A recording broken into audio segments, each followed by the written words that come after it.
firman Tuhan, dan bahkan kita juga bisa bertemu ya di dalam fellowship kita dari pagi hari ini.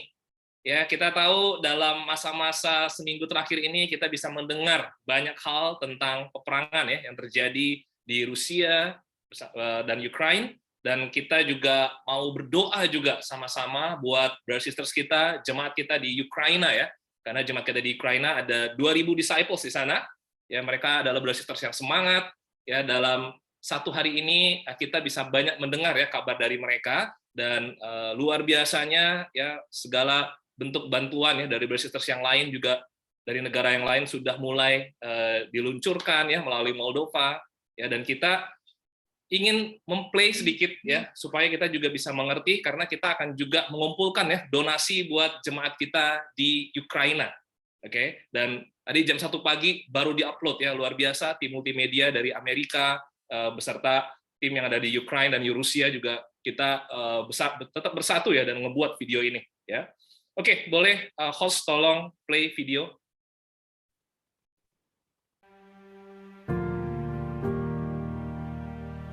I'm Mike Tolliver, and we're part of the International Churches of Christ. On February 24th, Russia sent their military forces across the border into the neighboring country, Ukraine. Ukraine is in a state of emergency with battles going on across the country. Bombs and missiles are exploding in the capital of Kiev as fighting begins there. We have 7 churches in Ukraine with a total of 2,000 members. Kiev brothers and sisters have literally experienced the ground shaking after explosions and planes and missiles whistling overhead. They are hiding in bomb shelters and living in fear for their lives. Thankfully, miraculously, it seems, as of the recording of this video, everyone is safe and they still have internet connection. They are praying together, sharing verses together, and encouraging one another. There is even a prayer group of Russian and Ukrainian ministry leaders praying for peace. Here's Taras Medvedev's address to the house church leaders in Kiev. То хотим мы того или нет. Но на сегодняшний день каждый из вас, пара семейная, будь то служитель для неженатой группы, вы стали по сути дела пастырями. Пастырями в этот непростой период времени. Хочу предложить вам следующие несколько рекомендаций. Первое – это договориться, пока есть связь. Договориться, что вы с вашими домашками собираетесь в Zoom. Второе – о физических нуждах. У кого какие нужды есть. То есть мы говорим о том, что, возможно, это еда, возможно, это какие-то медикаменты. Мы будем стараться донести их тоже в офис церкви, для того, чтобы могли, насколько это возможно, удовлетворить, покрыть эти нужды. Поэтому давайте будем держать наш фокус на Христе, не отводить свой взгляд от Него. Next door to Ukraine, our sister church in Moldova has responded to the crisis. Sean and Lena Wooten are leading the Revive team and work for the European Mission Society. They have been busy organizing shelter for the Ukrainians who have crossed the border. Sean hosts a daily update and prayer time on Facebook. The Revive team landed here in October, and now it's become our center for refugees coming out of the Ukraine. And we're here, as you can see, people are checking in. We'll run out of resources. So we're putting together a plan. Like I said, I'm in Kishinev right now. Even as I'm sitting here on this call, there's brothers and sisters trickling in from all over the Ukraine that we're able to get across the border. At this moment, they're not allowing men from the ages of 18 to 60 to leave the country. I just got news that one of our dear friends, he and his wife and their 4-year daughter just got up to the border and they turned him away and they said goodbye to each other at the border, the wife and the daughter, and he has to head back. We were so encouraged to see hundreds of disciples praying together online at Facebook this week. It's daily at 2 p.m. Eastern Time, United States, 9 p.m. Paris time. Meanwhile, disciples in Russia have also fasted and prayed for the situation in Ukraine. There are complexities to this situation, but without a doubt, we are all unified worldwide in our prayers for peace, for wisdom given to our world leaders, and prayers for all people of Ukraine to be blessed with safety. May God guide the steps of all His people across this war-torn nation. Hope Worldwide noted that though men 18 to 60 years of age cannot leave the country, we expect hundreds of disciples, women, the elderly, and children to flee to Moldova without anything, and we hope to provide food and shelter. Of course, the European Mission Society is already on the ground in Moldova, anticipating and organizing for their arrival. So what can we do to help? If you would like to support our brothers and sisters in need at this time, please go to hopeww.org or also euromissions.org. At both websites, you can donate to help the disciples in the crisis in Ukraine. Next, go to Facebook, where you can learn more at the ICOC Pray Ukraine webpage and pray with disciples from around the world. Then say a prayer. Grab the hand of your roommates or spouse and beseech the Almighty to intervene powerfully for the safety of all people in danger in Ukraine. Our message to disciples in danger across Eurasia: you are not alone. We are with you. God bless. And of course, we'll see you soon at Disciples Today and the Kidogo YouTube channel with more updates.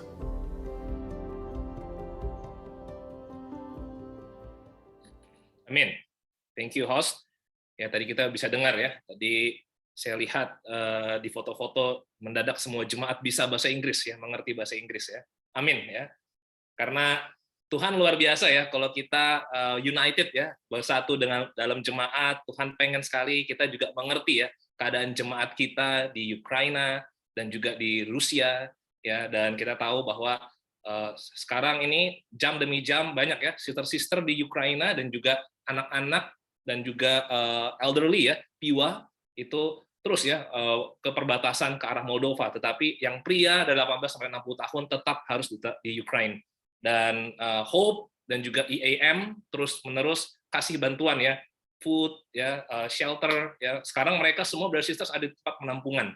Ya, kalau tadi kita sempat lihat ada satu saudari yang lagi ada di bawah basement penampungan. Nah, itu adalah sister yang sempat mission team ya dari US ke Rusia ya. Lalu waktu dia mission team ke Rusia, sekarang dia mission team ke Ukraina. Ya, jadi luar biasa ya. Kita punya brothers sisters yang tetap beriman dan tetap juga bisa semangat dalam keadaan-keadaan seperti ini. Mari kita bersama dalam doa.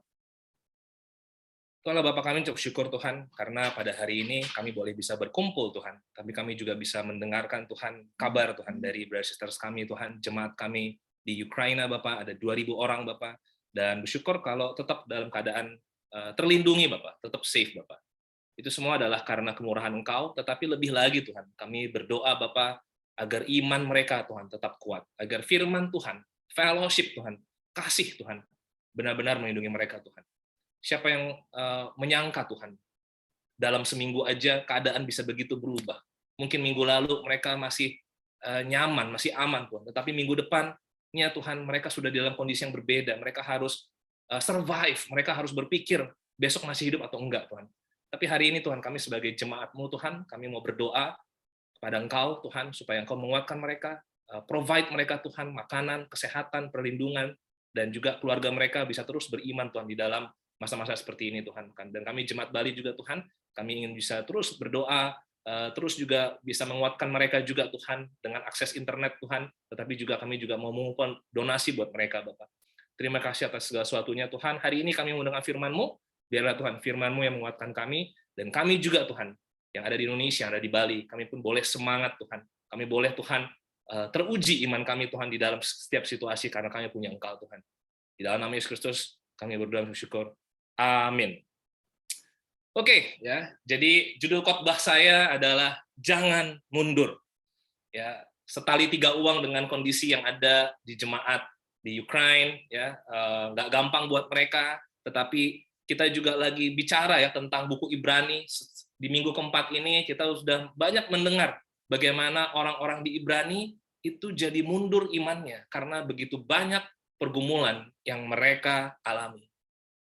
Kalau kita lihat ilustrasi ini, ada seorang ayah yang membuat jembatan ya untuk anaknya. Ya, anaknya mungkin mau menuju masa depan, itu sampai ayahnya itu di tengah jurang dia bikin, ya udah saya jadi jembatannya, diinjek-injek deh nggak apa-apa. Yang penting anak saya bisa nyampe ke masa depannya. Yang penting anak saya bisa sampai. Bapaknya mau jadi akses bapaknya buka akses yang luar biasa buat anaknya.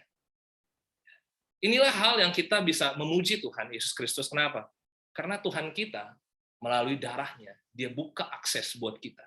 Dia buka jalan buat kita. Mari kita buka di Ibrani 10. Kita baca di ayat 19-21. Jadi, saudara-saudara, oleh darah Yesus, kita sekarang penuh keberanian dapat masuk ke dalam tempat kudus. Karena ia telah membuka jalan yang baru dan yang hidup bagi kita melalui tabir, yaitu dirinya sendiri. Dan kita mempunyai seorang imam besar sebagai kepala rumah Allah. Darah Yesus itu membuat segala sesuatunya selesai.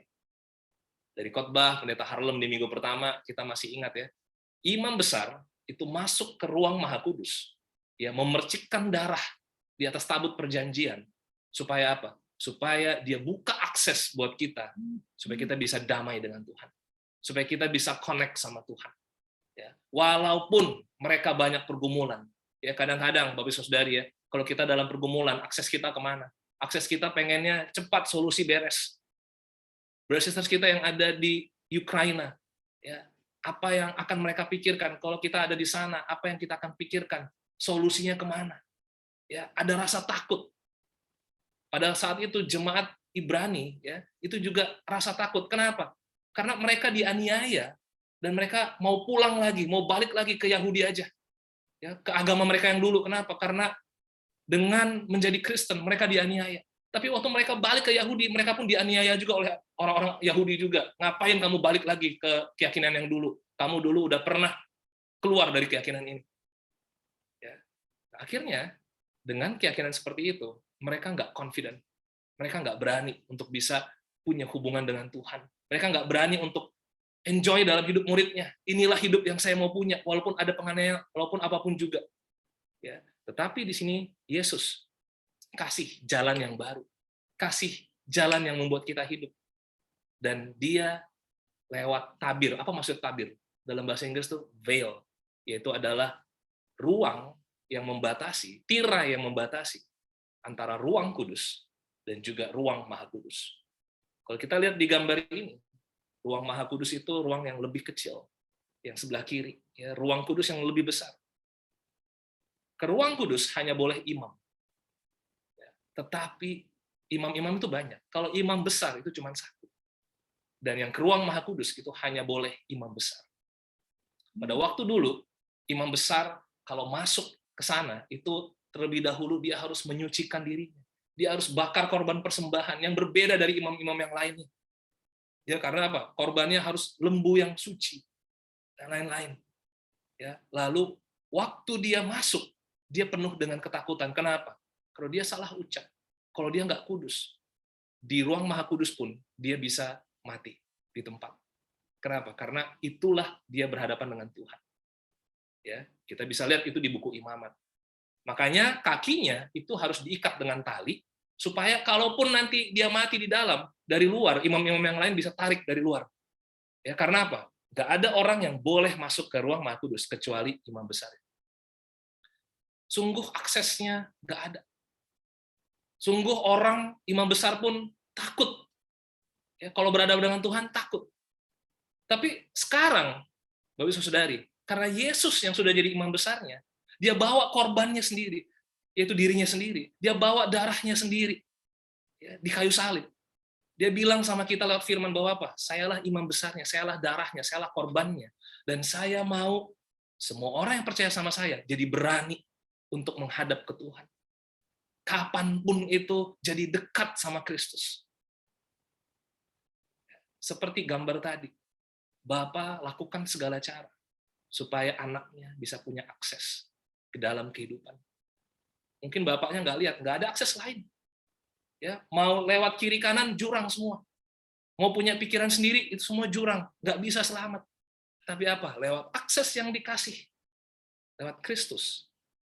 Dia korban supaya apa? Ayo, hidup kita sekarang harus merdeka di dalam hidup menjadi murid Yesus. Jangan mundur. Jangan sampai jadi nggak semangat. Kenapa? Karena saya yang sudah terlalu begitu berkorban. Saya sudah terlalu begitu mencucurkan darah saya. Jangan kamu mundur sedikit pun. Itulah semangat yang dikasih oleh Kristus. Karena dia imam besar, dia korban, dan dia darah itu sendiri. Ya, akses sudah dibuka Yesus dengan komplit, brothers and sisters. Ya. Hendaknya ya, kita jadi penuh dengan keberanian, penuh dengan confident. Ya, hari ini apa yang mempengaruhi ya confident kita, rasa percaya diri kita sama Tuhan? Ya, kadang-kadang ada orang yang bisa punya guilty feeling, bisa besar. Kadang-kadang ada orang yang merasa, aduh, kayaknya hubungan saya kurang bagus. Aduh, kayaknya saya ada dosa yang belum saya bereskan. Aduh, kayaknya karena begitu banyak pergumulan, sehingga saya sepertinya merasa nggak layak ke Tuhan. Kok iman saya sempat drop? Makanya di Ibrani 10 ayat 22 dibilang apa? Karena itu, marilah kita menghadap Allah dengan hati yang tulus ikhlas dan keyakinan iman yang teguh. Oleh karena hati kita telah dibersihkan dari hati nurani yang jahat dan tubuh kita telah dibasuh dengan air yang murni. Akses yang lain yang dulu Israel pernah punya lewat korban bakaran, korban sembelihan, dan lain-lain, itu bukan lagi akses untuk di perjanjian yang baru. Minggu lalu kita sudah belajar, ya, worship yang benar-benar, persembahan yang benar-benar bisa menyentuh hati nurani, yang bisa membersihkan hati nurani, bukan lagi korban-korban yang demikian. Tapi waktu kita dekat sama Kristus, waktu kita ngerti ajaran Yesus, waktu kita memuji dengan bibirnya, dan kita mengasihi orang-orang karena kita dekat dengan Yesus. Itulah worship yang sejati. Makanya kepercayaan ke arah sana, worship yang ke arah sana itu harus teguh, brothers and sisters. Nggak bisa mundur. Apa yang terjadi pada saat itu Kristen Yahudi? Mereka mengalami penganiayaan, hubungan yang sulit, kesusahan ekonomi. Tadi kita bisa dengar ya, terima kasih ya Bro Hengki Sibarani ya sudah sharing bagaimana pergumulan sewaktu kehilangan pasangan hidup. Itu adalah kondisi yang sulit. Hari ini pergumulan kita beda-beda, ada yang ekonomi, ada hubungan, ada penganiayaan. Jemaat kita di Ukraina, mungkin mereka yang penting besok hidup. Ya, tiba-tiba mungkin kerjaan mereka bagus, tiba-tiba harus berpikir, anak saya besok masih bisa hidup nggak? Papa saya besok bisa hidup nggak? Kenapa? Karena semua orang diarahkan kepada satu hal, yaitu apa? Hubungan dengan Tuhan berdasarkan iman. Penganiayaan, solusinya apa? Hubungan dengan Tuhan berdasarkan iman. Hubungan yang sulit, solusinya apa? Hubungan dengan Tuhan berdasarkan iman. Kesusahan ekonomi, solusinya apa? Hubungan dengan Tuhan berdasarkan iman. Kenapa? Karena aksesnya yang dibuat Tuhan bukan tentang ekonomi, bukan tentang apapun juga, tapi akses yang disediakan Yesus adalah apa? Hubungan, karena Kristus sudah belah veil itu. Sewaktu Yesus mati di kayu salib, gempa bumi terjadi, akhirnya bait Allah terbelah dua. Tabir itu terbelah. Kenapa? Aksesnya saya buka. Tahun 70 Masehi, bait Allah sudah hancur oleh Kekaisaran Romawi. Tapi kita yang percaya tahu, terima kasih Tuhan, aksesnya sudah dibuka, sampai sekarang masih terbuka. Kita bisa hidup dengan iman kepada Kristus Yesus. Poin saya yang pertama, yang membuat kita nggak mundur hari ini, besok adalah apa? Mendekat dengan iman. Apa artinya iman? Kita sudah sering bisa bahas ini. Pasal berikutnya, tadi Ibrani 10, sekarang Ibrani 11 ayat 1. Iman adalah dasar dari segala sesuatu yang kita harapkan, dan bukti dari segala sesuatu yang tidak kita lihat. Jadi, kalau misalnya orang tanya, bro, kok bisa semangat? Kan ngalamin itu. Kan kok ekonomi lagi sulit? Ya, bisa lah. Kenapa? Ya saya percaya. Karena saya tahu Tuhan saya udah buka aksesnya. Dia udah buka hubungannya. Nyawanya aja udah dia kasih. Darahnya dia kasih. Berarti dia love saya. Amin. Iman. Ya, iman itu tidak berdasarkan fakta, situasi, ekonomi. Bro, kok bisa? Kan kemarin hubungan konflik. Tapi kok bisa mau mengampuni lagi? Kok mau berani? Kenapa confident sekali? Iya, karena Yesus yang mendamaikan. Kan darahnya udah dicucurkan di kayu salib. Supaya apa? Supaya kita bisa damai. Aksesnya udah ada. Buktinya apa, bro? Iman. Ya, Bukan buktinya karena orangnya mau berdamai, karena situasinya lebih enak, karena uangnya udah lebih ada. Iman itu adalah dasar dari segala sesuatu yang kita harapkan dan bukti dari segala sesuatu yang tidak kita lihat. Ayat 6-nya. Tetapi tanpa iman tidak mungkin orang berkenan kepada Allah. Sebab barang siapa berpaling kepada Allah, ia harus percaya bahwa Allah ada. Dan bahwa Allah memberi upah kepada orang yang sungguh-sungguh mencari Dia. Tuhan itu hanya mau lihat kita sungguh-sungguh nggak cari Dia. Kita tahu nggak, di dalam situasi yang sulit sekalipun, Allah itu tetap ada, dan Dia pengen kita cari Dia sungguh-sungguh.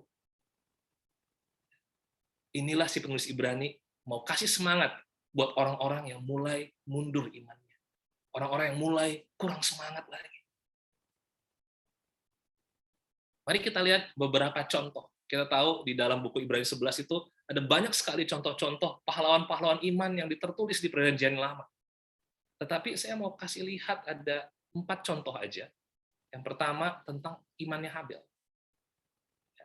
Karena iman, Habel telah mempersembahkan kepada Allah korban yang lebih baik daripada korban Kain. Dengan jalan itu, ia memperoleh kesaksian kepadanya bahwa ia benar, karena Allah berkenan akan persembahannya itu. Dan karena iman, ia masih berbicara sesudah ia mati. Bayangkan, Bapak Ibu Saudari, siapa yang ajarin Habel kalau korban itu harus bentuknya hewan ataupun apa? Nggak ada. Itu masih keturunan Adam, masih keturunan yang kedua. Ya, belum ada, ajaran Tuhan belum ada. Tapi apa? Lewat iman dia pengen aja mempersembahkan yang terbaik buat Tuhan. Ya, ternyata hewannya udah punya anak, udahlah, yang terbaik saya mau kasih buat Tuhan. Iman yang Tuhan lihat. Ini ada kepercayaan. Berarti si Habel ini, tiap hari itu kepikirannya, apa yang saya mau persembahkan yang terbaik buat Tuhan? Kelihatan, orang yang beriman selalu mempersembahkan yang terbaik buat Tuhan. Dan walaupun karena imannya, justru dia dapetin hal yang negatif ya, dia malah dibunuh sama abangnya. Dia dibunuh sama saudaranya, si Kain. Kadang-kadang orang bisa bicara, lah bro, malah makin beriman, makin banyak negatifnya, makin dibunuh kita. Tapi lihat, karena iman, ia masih berbicara sesudah ia mati. Berarti apa? Tuhan masih dengar imannya Habel. Secara fisik dia udah mati, tetapi apa? Yang Tuhan Allah bangga adalah apa? Wow, iman Habel sampai kapanpun, mau dia hidup, mau dia mati, itu akan terus diperdengarkan. Akan saya terus dengarkan itu iman. Saudari ya, hidup dan mati itu yang paling penting adalah imannya. Karena yang mau Tuhan nanti datang, ya masih ingat Lukas 18. Nanti kalau saya datang, saya ingin lihat, adakah imanmu di bumi? Bayangkan kalau minggu depan, bulan depan, nggak tahu, 3 tahun lagi, Yesus datang kedua kalinya. Yang Yesus mau lihat adalah apa? Adakah imanmu di bumi? Dan Habel, walaupun sudah mati, imannya masih berbicara. Itu yang masih didengarkan oleh Tuhan. Sedangkan yang hidup, Kain, mungkin dia ingin cari untung di dalam hidupnya. Mungkin dia pengen cari popularitas dalam hidupnya. Tapi Tuhan nggak bisa lihat ada iman di dalam hidupnya Kain. Di ayat yang kelima, karena iman, Henok terangkat supaya ia tidak mengalami kematian. Dan ia tidak ditemukan karena Allah telah mengangkatnya. Sebab sebelum ia terangkat, ia memperoleh kesaksian bahwa ia berkenan kepada Allah. Bayangkan kalau kita lihat di buku Kejadian di pasal 5, ya, itu Henok itu bergaul akrab, bergaul karib dengan Tuhan. Sampai berapa tahun? 350 tahun. Tapi kalau diukur 350 tahun dari umur-umur orang pada zaman itu termasuk paling muda. Yang lain 900-an tahun, 800 tahun. Nuh, 600 tahun, tapi Henok masih setengah umurnya Nuh. Tapi 350 tahun, kesenangan dia adalah apa? Bergaul akrab dengan Tuhan, dan Tuhan lihat iman itu. Orang yang beriman itu pengen terus bergaul akrab dengan Tuhan. Sampai dia itu adalah manusia yang nggak pernah mengalami kematian, tapi langsung diangkat oleh Tuhan. Kenapa? Karena Tuhan lihat imannya. Bayangkan Bapak Ibu Saudari ya, setiap hari kita bisa bergaul akrab dengan Tuhan. Bagaimana bergaulnya? Mari kita baca firman Tuhan, kenali hati Tuhan. Tapi orang yang beriman punya keintiman. Ayat 7, karena iman maka Nuh dengan petunjuk Allah tentang sesuatu yang belum kelihatan, dengan taat mempersiapkan bahtera untuk menyelamatkan keluarganya. Dan karena iman itu ia menghukum dunia, dan ia ditentukan untuk menerima kebenaran sesuai dengan imannya. Nuh nggak pernah lihat air bah. Ya, dan pada saat itu air itu lewat embun, bukan hujan. Hujan belum ada. Jadi kalau dia ketemu orang-orang, ngapain kamu bikin bahtera? Nanti kata Tuhan ada air bah.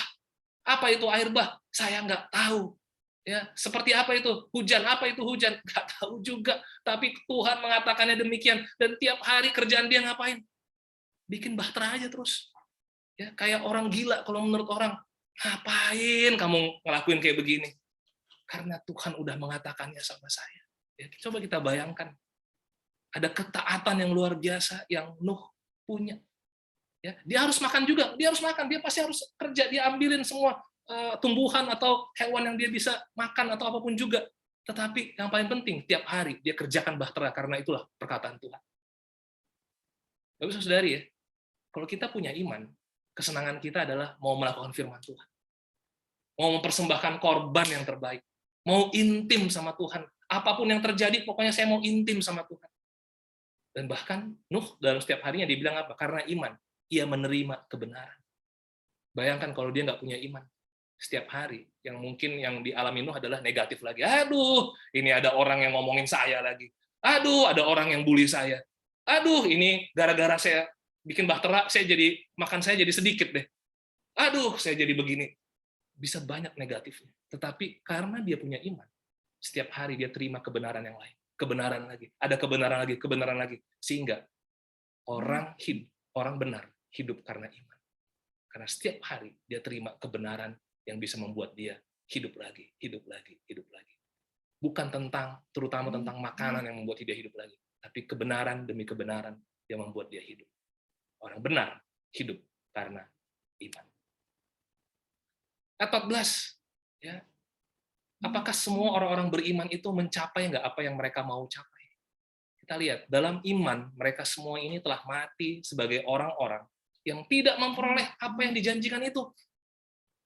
Tetapi yang hanya dari jauh melihatnya dan melambai-lambai kepadanya. Dan yang mengakui bahwa mereka adalah orang asing dan pendatang di bumi ini. Bayangin Bapak Saudara, ini sedih banget. Kadang-kadang banyak kita, saya pun pribadi pernah ya, beriman supaya saya dapatin yang Tuhan janjiin itu. Tapi ternyata nggak dapat.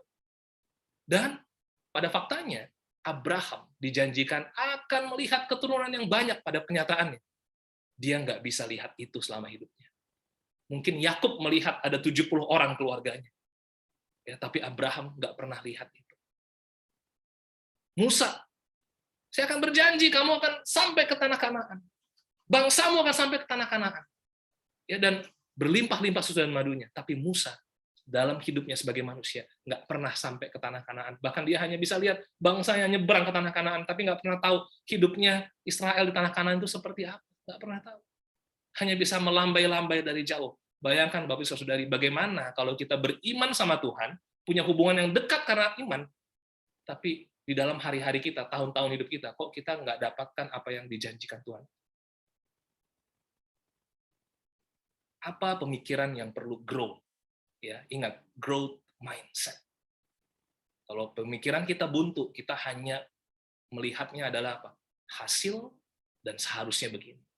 Lihat ayat 16. Tetapi sekarang mereka merindukan tanah air yang lebih baik, yaitu satu tanah air surgawi. Sebab itu Allah tidak malu disebut Allah mereka, karena Ia telah mempersiapkan sebuah kota bagi mereka. Amin. Mereka tahu, kalaupun nggak nyampe tanah Kanaan, kalaupun saya nggak lihat keturunan, tapi I know ada kota yang udah disiapkan oleh Allah karena iman saya. Dan lihat, Allah nggak malu disebut Allah mereka. Mungkin orang-orang malu lihat mereka. Kasian banget hidupnya si Musa di Gunung Nebo mati sendirian. Kasian. Abraham kasian banget, padahal hidupnya udah enak di Mesopotamia, tapi karena dengerin Tuhan, hidupnya harus mengembara, terus kelaparan di Gerar, istrinya hampir diambil oleh Firaun, hampir diambil juga oleh Abimelek, terus anaknya udah hampir dibunuh lagi. Banyak sekali. Tapi apa? Abraham, Musa, dan lain-lain saksi-saksi iman itu hanya lihat satu hal. Tuhan bangga sama iman kami. Tuhan bangga sama iman yang kita perlihatkan dalam hidup kita. Karena apa? Kekayaan yang paling nanti Tuhan mau lihat di kekekalan nanti adalah apa? Iman. Jadi kalau tadi kita lihat ya, 4 tokoh tadi. Waktu orang beriman, dia tahu korban, dia tahu keintiman, dia tahu ketaatan, dia tahu kebenaran, dan dia tahu kekekalan. Orang yang beriman, pemikirannya didominasi oleh itu.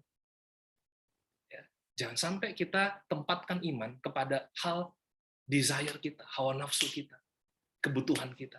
Tetapi iman itu adalah hal yang membuat kita jadi nyambung sama Tuhan. Kenapa? Karena akses yang dibuka oleh Yesus Kristus itu adalah akses supaya kita bisa nyambung sama Allah Bapa.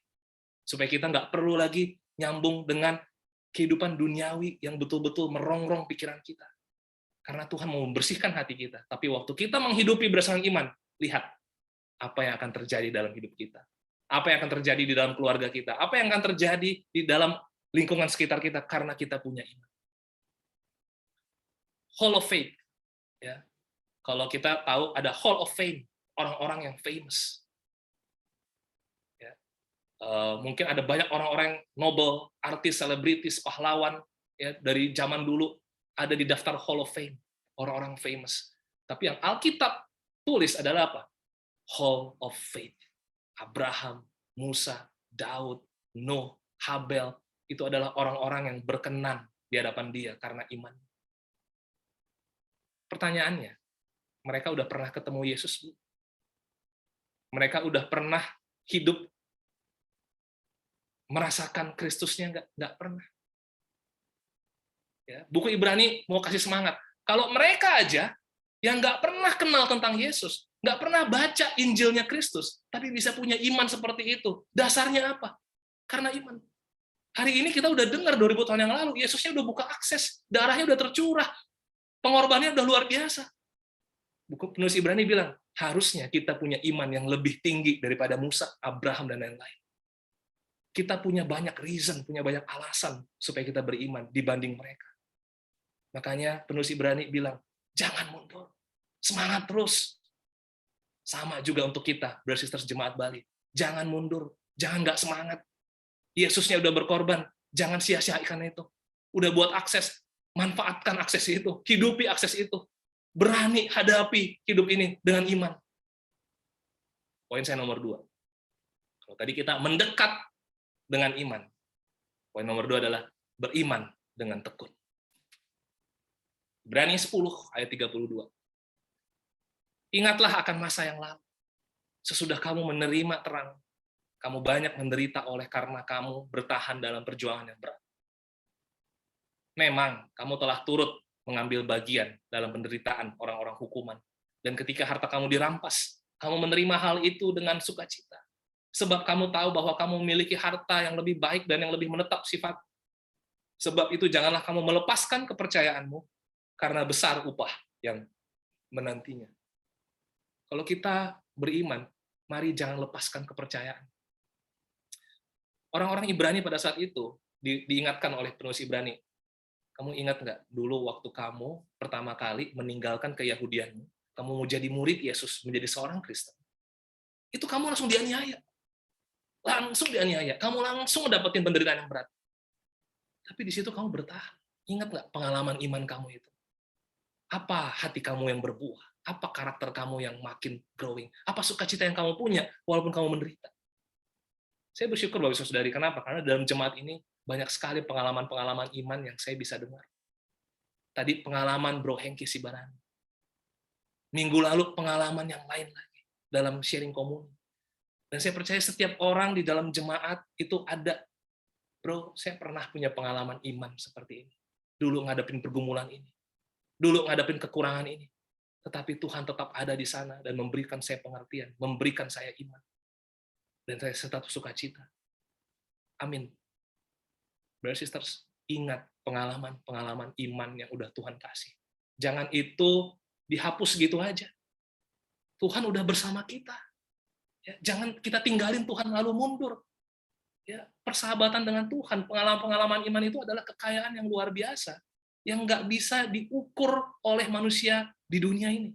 Tapi Tuhan ukur itu, Bapak Saudari. Makanya tadi dibilang, walaupun kamu hartamu sempat dirampas, hai orang Ibrani. Nggak enak banget mereka pengalaman. Ada pengalaman nggak enak juga, hartanya dirampas. Tapi kamu menerima hal itu dengan sukacita. Wow. Tadi saya mendengar video tadi ya, melihat video tadi, lalu dengerin WhatsApp-nya brother sisters tentang Ukraine. Ya, saya semangat. Kenapa? Karena mereka masih semangat untuk berdoa. Dan mereka benar, wow, ini adalah momen-momen yang baik untuk menguji iman kami. Karena apa? Karena mereka juga ingat Ibrani 12, fix your eyes on Jesus. Kita nggak mau mundur, kita pengennya melihat Kristus terus. Di dalam masa pengungsian, pengennya lihat Kristus terus. Kenapa? Karena kita, brothers sisters, memiliki harta yang lebih baik dan yang lebih menetap sifatnya. Ini rumah kontrakan saya ini tidak akan saya lihat lagi suatu waktu nanti. Ya, pantai-pantai di Bali ini suatu waktu nggak akan saya bisa lihat lagi.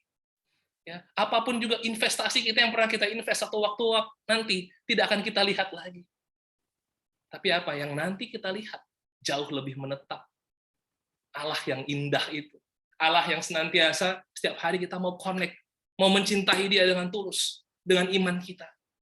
Dan Tuhan nggak bohong. Kenapa Dia bilang besar upah yang menanti kamu? Dia hitung semua. Saya masih ingat Ibrani 6 dibilang apa? Saya nggak lupa akan pekerjaanmu, akan kasihmu kepada saudara-saudara yang kudus itu. Saya nggak lupa. Walaupun kamu menderita, tapi saya hitung semuanya. Pengalaman iman kita, kasih kita, itu Tuhan catat semuanya. Itu yang membuat kita makin semangat.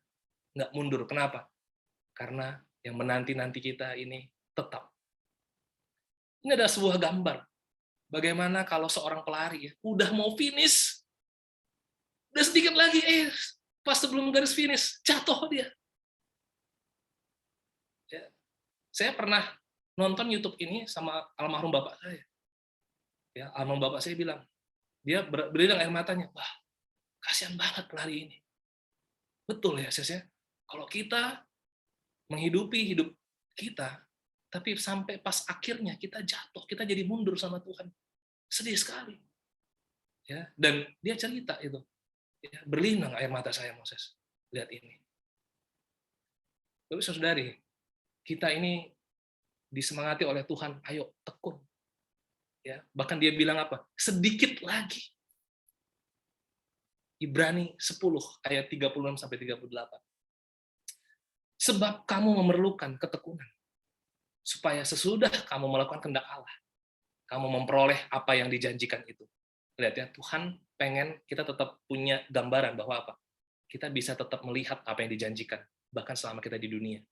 Walaupun pahlawan-pahlawan iman yang tadi itu tidak memperoleh apa yang dijanjikan, ya, berarti kelihatan ketulusan mereka. Kalimat berikutnya. Sebab sedikit, bahkan sangat sedikit waktu lagi, dan Ia yang akan datang. Sudah akan ada tanpa menangguhkan kedatangannya. Pertanyaan saya, pada waktu penulis Ibrani nulis ini, itu sekitar tahunnya, mungkin ya ada banyak versi, itu 80, ya 60 sampai 80 Masehi. Tapi dibilang sedikit lagi. Kayaknya sampai tahun 2022 ini belum datang-datang Yesus. Apakah dia berbohong? Tapi inilah orang yang punya iman selalu berpikir kalau Yesus datang besok gimana? Kalau Yesus datang 2 hari lagi gimana? Ayo sedikit lagi waktunya, jangan mundur. Ayo semangat. Ya, ini bukan orang yang beriman tuh bukan oh, udahlah masih ada 20 tahun lagi. Ya, mudah-mudahan 5 tahun lagi saya bisa mencapai ini. Ya, mudah-mudahan saya masih bisa rohani minggu depan. Enggak. Hari ini kita bisa tekun. Kalimat berikutnya, tetapi orangku yang benar akan hidup oleh iman. Dan apabila ia mengundurkan diri, maka aku tidak berkenan kepadanya. Beberapa hari terakhir ini, saya sempat ada pikiran begini. Wah, ini 2 minggu lagi ada special ministry workshop Nusantara. Saya perlu bertanggung jawab untuk membuat kepanitiaan. Ya, saya perlu pastikan A, pastikan B. Aduh, belum lagi siapin khotbah. Belum lagi mau ketemu orang itu, mau ketemu orang ini. Belum lagi perlu urus ini atau apa Ya, minggu depan kita mau ke Papua. Ya, ada retret pelayan Papua. Aduh, harus siapin ini, harus siapin itu. Tapi saya tiba-tiba saya pikir, loh, Tuhan, kenapa saya jadi terbeban, Tuhan? Kenapa kok hati saya jadi kayak begini? Terus saya ambil waktu sebentar. Saya shutdown semuanya, saya berdoa. Saya pengen bisa menikmati Tuhan saya. Saya pengen bisa melihat bahwa apa? Tuhan, Engkau udah mati di kayu salib. Engkau udah buat sukacita buat saya. Kenapa saya jadi mikirnya sibuk sana, sibuk sini, sibuk sini? Memang itu perlu saya kerjakan, Tuhan. Tapi minta ampun Tuhan atas hati saya yang sempat nggak enjoy dengan Engkau, Tuhan. Ini adalah bentuk, Bapak Saudari ya, Tuhan panggil saya, ayo Moses bertekun. Yang jangan mundur tuh bukan tentang harus berhasil tanggung jawab A, B, C, tapi apa? Imanmu di mana? Namanya orang beriman, enjoy itu hubungan dengan Tuhan. Namanya orang beriman, pengen taat lagi. Apalagi yang mau saya taat. Apalagi yang saya mau mengasihi orang-orang. Dan itu lihatnya hanya siapa? Kristus Yesus. Kalau saya memikirkannya sibuk A, sibuk B, sibuk C, saya pun nggak ada bedanya dengan orang Ibrani yang mengundurkan diri dari iman.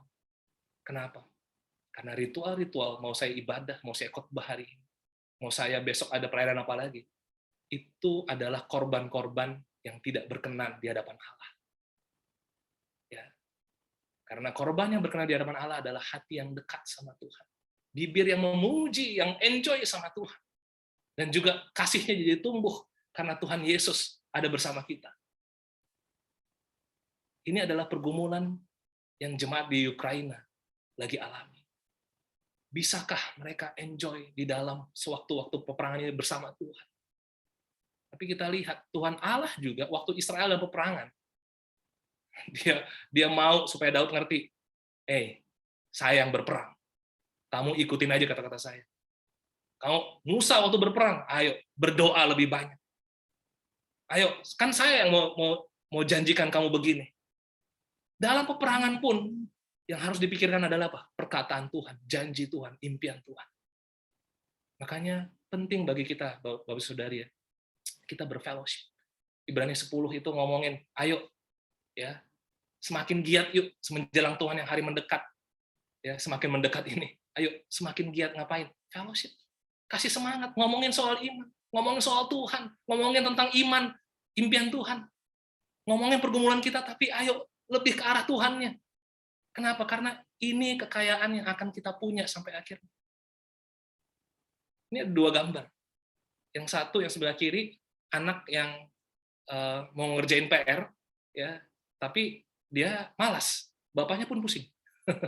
Yang sebelah kanan, ya, anak yang ngerjain PR, tapi dia bisa lihat bapaknya bisa lihat dia, dan enjoy ngerjain. Saya masih ingat, dulu waktu masa-masa saya SD, ya, saya senang sekali ya waktu dulu ngerjain PR, nanya sama bapak saya. Ya, kadang-kadang dia bisa juga marah ya, baca dulu bukunya. Dia nggak mau kalau saya banyak nanya, kalau tanpa baca buku.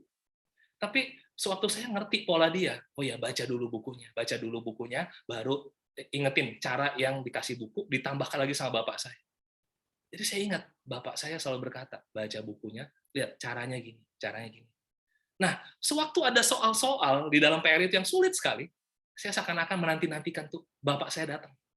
Kapan bapak pulang ya? Begitu dia pulang, Pak, saya udah lakukan ini, saya udah coba ini, tapi ada yang masih sulit. Dan bapak saya datang menyempurnakan itu semua. Apa yang kurang, apa yang sulit, itu disempurnakan. Tapi waktu saya ngerjain PR-nya, saya enjoy, saya ingat perkataan bapak saya. Hari ini Bapak Saudari ya, saya mau kasih semangat buat kita. Lihat Kristus, lihat our truly Father. Dan kita akan enjoy untuk menghidupi hidup murid kita. Mau mengasihi orang, amin. Mau berdamai dengan orang, amin. Mau fellowship, amin. Kenapa? Karena perkataan Bapa saya yang buka akses itu, pengen saya demikian. Ibrani 12 ayat 1. Marilah kita menanggalkan semua beban dan dosa yang begitu merintangi kita. Dan berlomba dengan tekun dalam perlombaan yang diwajibkan bagi kita. Ayo sister, berlomba. Kenapa? Pahlawan-pahlawan iman yang perjanjian lama, yang nggak pernah kenal Yesus secara pribadi, itu ajak kita berlomba. Ayo, saya aja bisa tanpa Kristus dulu. Ya, Kamu udah kenal Kristus, Roh Kudus sudah ada. Apalagi? Ayo, lomba iman. Lalu ayat 2-3, marilah kita melakukannya dengan mata yang tertuju kepada Yesus, yang memimpin kita dalam iman, dan yang membawa iman kita itu kepada kesempurnaan. Yang dengan mengabaikan kehinaan, tekun memikul salib, ganti sukacita yang disediakan bagi dia, yang sekarang duduk di sebelah kanan tahta Allah. Udah istirahat, ya udah duduk, udah selesai pekerjaannya. Tapi apa? Pekerjaan banyaknya adalah mengabaikan kehinaan. Tekun dia pikul salib. Ingatlah selalu akan dia yang tekun menanggung bantahan yang sehebat itu terhadap dirinya dari pihak orang-orang berdosa. Supaya jangan kamu menjadi lemah dan putus asa. Brothers sisters, kalau lemah dan putus asa, ingat ini lagi. Ayo kita lomba. Ayo, kalau Yesus sudah tekun pikul salib, ayo kita juga tekun pikul salib. Kalau dia udah tekun tanggung bantahan, ayo kita jangan nggak semangat waktu ada bantahan dari orang. Ayo tekun. Yesusnya udah luar biasa. Dia udah buka akses, Bapak Ibu Saudari. Jangan mundur. Saya mau tutup dengan kisah waktu saya SMA. Ya, SMA. Pagi-pagi sekali, saya ada acara sekolah yang mengharuskan saya jam 5 pagi udah harus berangkat. Ya. Mama saya jam 4 pagi udah siapin air hangat buat saya. Tapi karena saya buru-buru, lalu tiba-tiba ada suara gedebuk jatuh. Ya, saya pikir, saya belum sempat lihat, Mak, kenapa? Enggak apa-apa anakku. Udah, kamu berangkat. Ya, ujian kamu penting. Terus saya berangkat. Ya, berangkat, ujian saya bagus. Ya. Lalu saya pulang ke rumah, ternyata tulang rusuk mama saya patah. Ya, kenapa? Karena waktu itu manasin air panas itu, angkat itu, dan dia licin itu. Licin, dia kedebuk jatuh, dia mau teriak, tapi dia tahan. Kenapa? Karena anak saya harus ujian. Kalau saya nggak ujian, nanti apapun yang saya usahakan nggak ada gunanya.